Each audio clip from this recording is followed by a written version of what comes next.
Baik, selamat pagi, selamat siang dan malam, Pak Gunggu dan teman-teman. Di sini kami dari kelompok J yang terdiri dari saya sendiri Taskia, kemudian ada teman saya Setika, kemudian ada Safira Rolanda, kemudian ada Cesanida dan ada Raihan.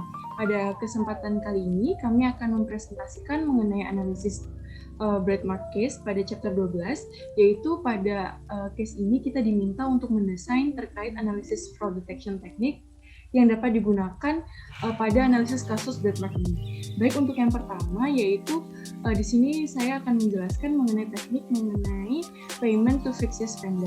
Dimana seperti yang kita ketahui bahwa di dalam suatu perusahaan di mana fungsi pembelian itu merupakan area yang cukup beresiko sehingga akan sangat rentan terhadap penipuan dan bagi banyak organisasi secara umum skema penipuan yang dapat dilakukan itu melibatkan pembayaran ke perusahaan fiktif sehingga hal ini perlu dilakukan analisis atau deteksi.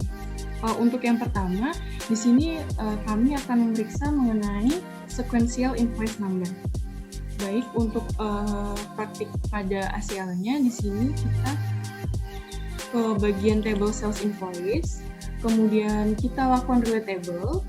Akan tetapi sebelum melakukan relate table kita harus memastikan bahwa table yang akan kita relate memiliki length yang sama. Di sini saya akan merelate table mengenai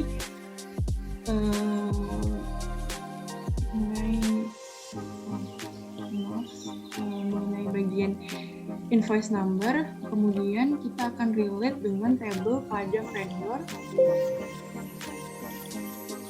bagian vendor number-nya. Di sini kita harus memastikan bahwa vendor number-nya juga memiliki karakteristik yang sama. Baik, kita lakukan relate table terlebih dahulu. Seperti yang sudah terlihat, di sini kita akan merelate antara invoice number, kemudian dengan vendor number, kemudian finish. Kemudian selanjutnya kita lakukan sort pada table sales invoice ini.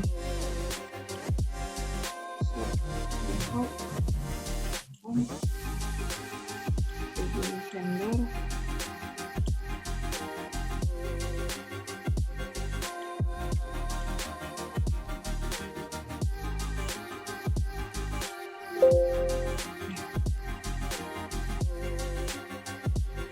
Untuk timnya kita beri nama sequential invoice number. Seperti ini dapat terlihat. Baik, yaitu kita melakukan pengecekan atau pengujian mengenai vendor with employee addresses. Di sini kita akan melakukan pengujian mengenai alamat dari employee dan vendor apakah memiliki ada yang sama atau tidak. Pada bagian ini kita akan melakukan relate table, yaitu table vendor dan table employee. Di sini kita lakukan relate table, kemudian vendor, kemudian table-nya kita pilih yang employee. Dan kita akan menghubungkan alamat pada vendor dengan employee address, kemudian kita finish. Kemudian kita bisa lakukan add column. Di sini pada bagian employee kita bisa pilih employee first name. Oke. Kemudian kita quick filter not equal. Baik, di sini terdeteksi bahwa terdapat dua employee yang memiliki kesamaan alamat dengan vendor, sehingga kita perlu mengecek keasliannya apakah vendor tersebut benar-benar sama atau real atau hanya vendor fiksi yang dilakukan untuk melakukan fraud terkait dengan pengadaan belanja yang dilakukan oleh mereka. Baik, untuk selanjutnya akan dilakukan oleh teman saya. Selanjutnya saya akan mengecek vendor atau perusahaan-perusahaan dengan alamat yang sama. Jadi ini bisa masuk ke vendor, kita menggunakan analyze, look for duplicates. Ini untuk duplicatesnya alamatnya, list fields-nya kita add all. Oke. Nah, dari hasilnya ini kita bisa tahu ada 3 alamat yang digunakan oleh 6 vendor. Jadi 3 alamat ini itu digunakan double dengan nama vendor-vendor ini. Nah, ini kita harus cek apakah memang ada 2 perusahaan di satu alamat atau ada salah satu di antara vendor ini merupakan vendor palsu. Seperti itu. Lalu selanjutnya saya akan mengecek pembayaran vendor yang lebih atau kurang dari ambang batas. Jadi misal kita punya normalnya transaksi itu 100 sampai 25.000. Kita mau cari yang anomalinya atau yang tidak biasa. Jadi kita pakai filter, misalnya full amount yang kurang dari 100 atau full amount yang lebih dari 25.000. Jadi ini kita mencari kira-kira yang transaksi-transaksi yang di luar jumlah amount normalnya. Kita verify dulu expressionnya valid.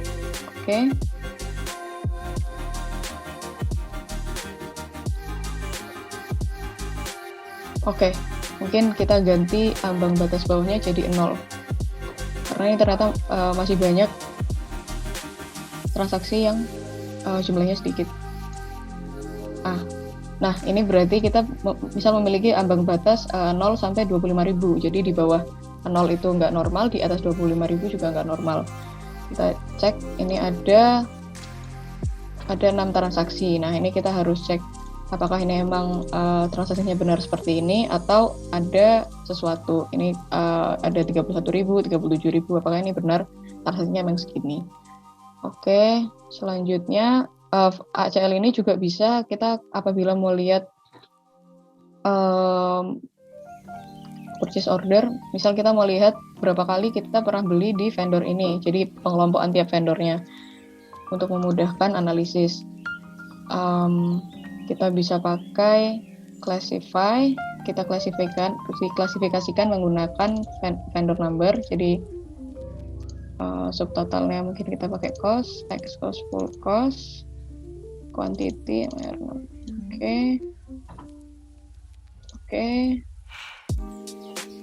Nah, dari sini kita bisa lihat di vendor 10001 ini kita pernah purchase order ada data 12 kali dengan cost-nya segini, quantity-nya segini. Nah, ini kita bisa lihat apakah ada angka-angka yang kiranya kurang normal. Misal dia cuma beli berapa kali dengan quantity sekian, tapi transaksi cost-nya lebih dari sekian, seperti itu. Mungkin sekian dari fictitious payment ke vendor. Selanjutnya akan dilanjutkan oleh teman kami. Berikutnya saya akan menjelaskan mengenai fraud detection technique pada payroll fraud. Untuk salah satu bentuk umum dari payroll fraud yaitu overpayment pada karyawan. Fraud ini biasanya melibatkan penggembungan jam kerja dan juga pengeluaran cek penggajian duplikat. Karena di dalam kasus ini tidak ada data jam kerja, maka kita akan melakukan pengujian untuk pembayaran duplikasi untuk mendeteksi bentuk kecurangan.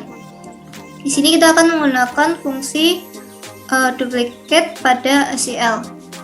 Dilakukan dengan cara analyze, kemudian look for duplicate. Pertama kita akan mencari duplicate untuk semua karakteristik. Di sini duplicate on kita akan add semua, add all, list field juga add all. Untuk outputnya screen oke. Dapat terlihat bahwa tidak terdapat duplikasi yang terdeteksi. Kemudian kita juga dapat mencari duplikasi untuk beberapa karakteristik tertentu. Misalnya di sini kita coba untuk employee number.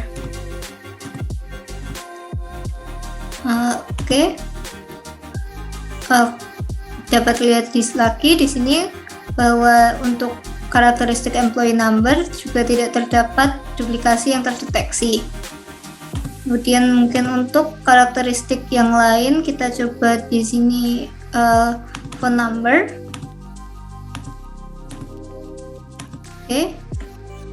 Di sini dapat terlihat terdapat beberapa duplikasi yang terdeteksi, di mana nomor telepon yang sama namun terdapat dua orang yang berbeda.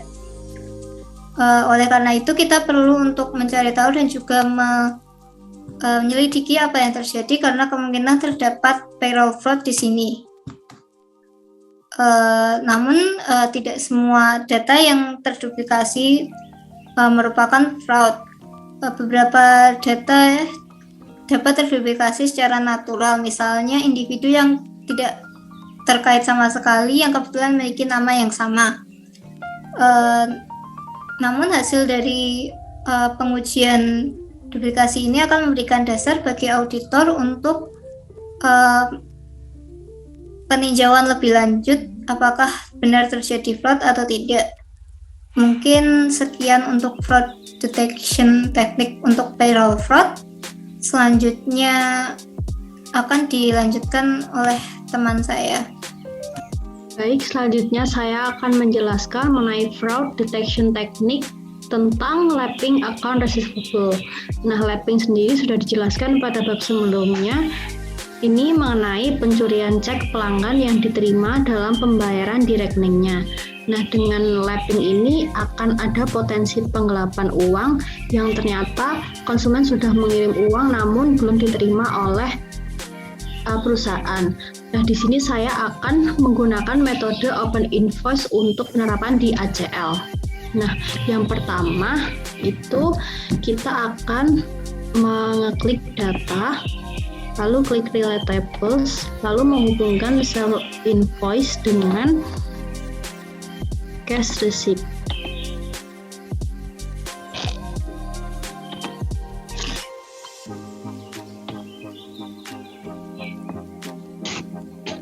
Nah, di sini kita menghubungkan antara remit number dengan remit number di cash receipt. Lalu klik finish. Lalu kita klik kanan untuk add column bagian remit number dan menambahkan cash receipt amount di selected field, lalu klik OK. Tujuannya agar kita mengetahui jumlah biaya pengiriman yang sudah dibayarkan oleh pelanggan. Di sini kita mengklik modify column lalu mengganti namanya dengan remit amount. Nah, ini sudah muncul namanya jumlah biaya pengirimannya.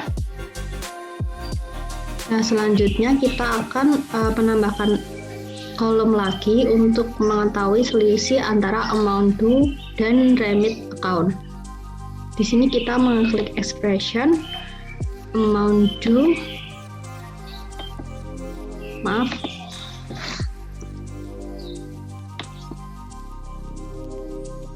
Amount due dikurangin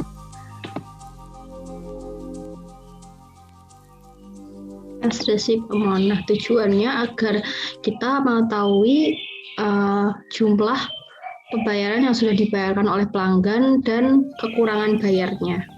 Lalu klik OK. Klik OK.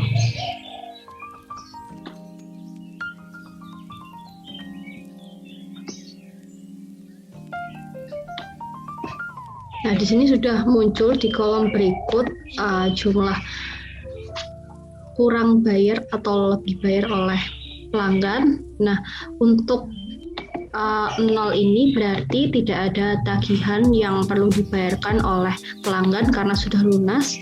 Sedangkan untuk masih ada angkanya itu berarti pelanggan masih harus membayarkan atau belum lunas. Contohnya seperti nomor 7 ini, pelanggan ini memiliki tagihan sebesar 2.258,7 namun belum melakukan pembayaran, sehingga perlu ditagih untuk piutang pelanggan. Namun di sini saya juga menemukan error dalam nomor 4.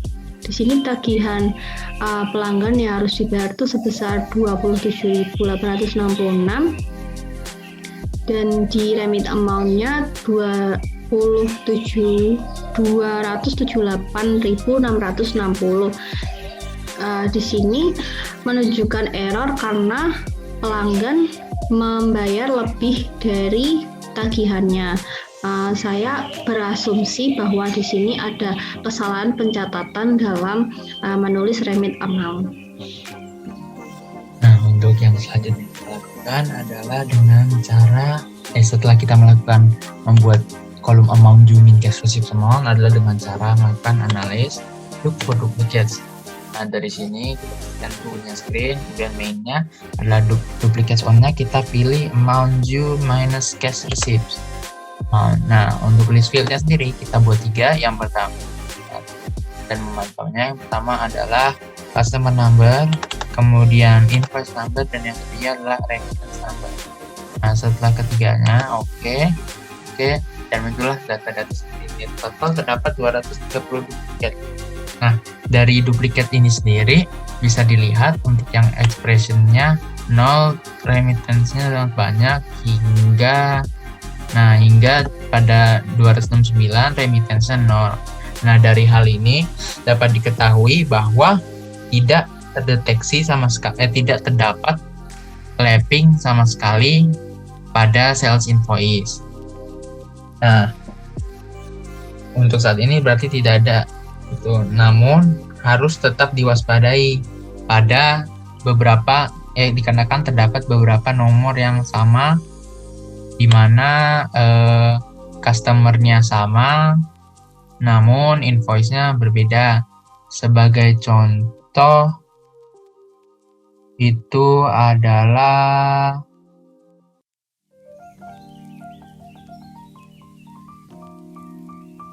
ini 614780. Nah, di sini terdapat 2 angka yang sama dan 1 angka yang berbeda. Nah, hal ini harus diwaspadai karena mungkin saja dapat 92507 ini sebenarnya mungkin bisa dipakai untuk melakukan pembayaran yang lainnya selain yang itu. Oleh karena itu, perlu dilakukan investigasi lebih lanjut lagi. Itu untuk lapping, sehingga dapat diambil kesimpulan bahwa masih perlu dilakukan investigasi lanjutan, namun tidak terdeteksi lapping pada sales invoice. Itu saja dari kelompok kami. Kurang lebihnya mohon maaf. Wassalamualaikum warahmatullahi wabarakatuh.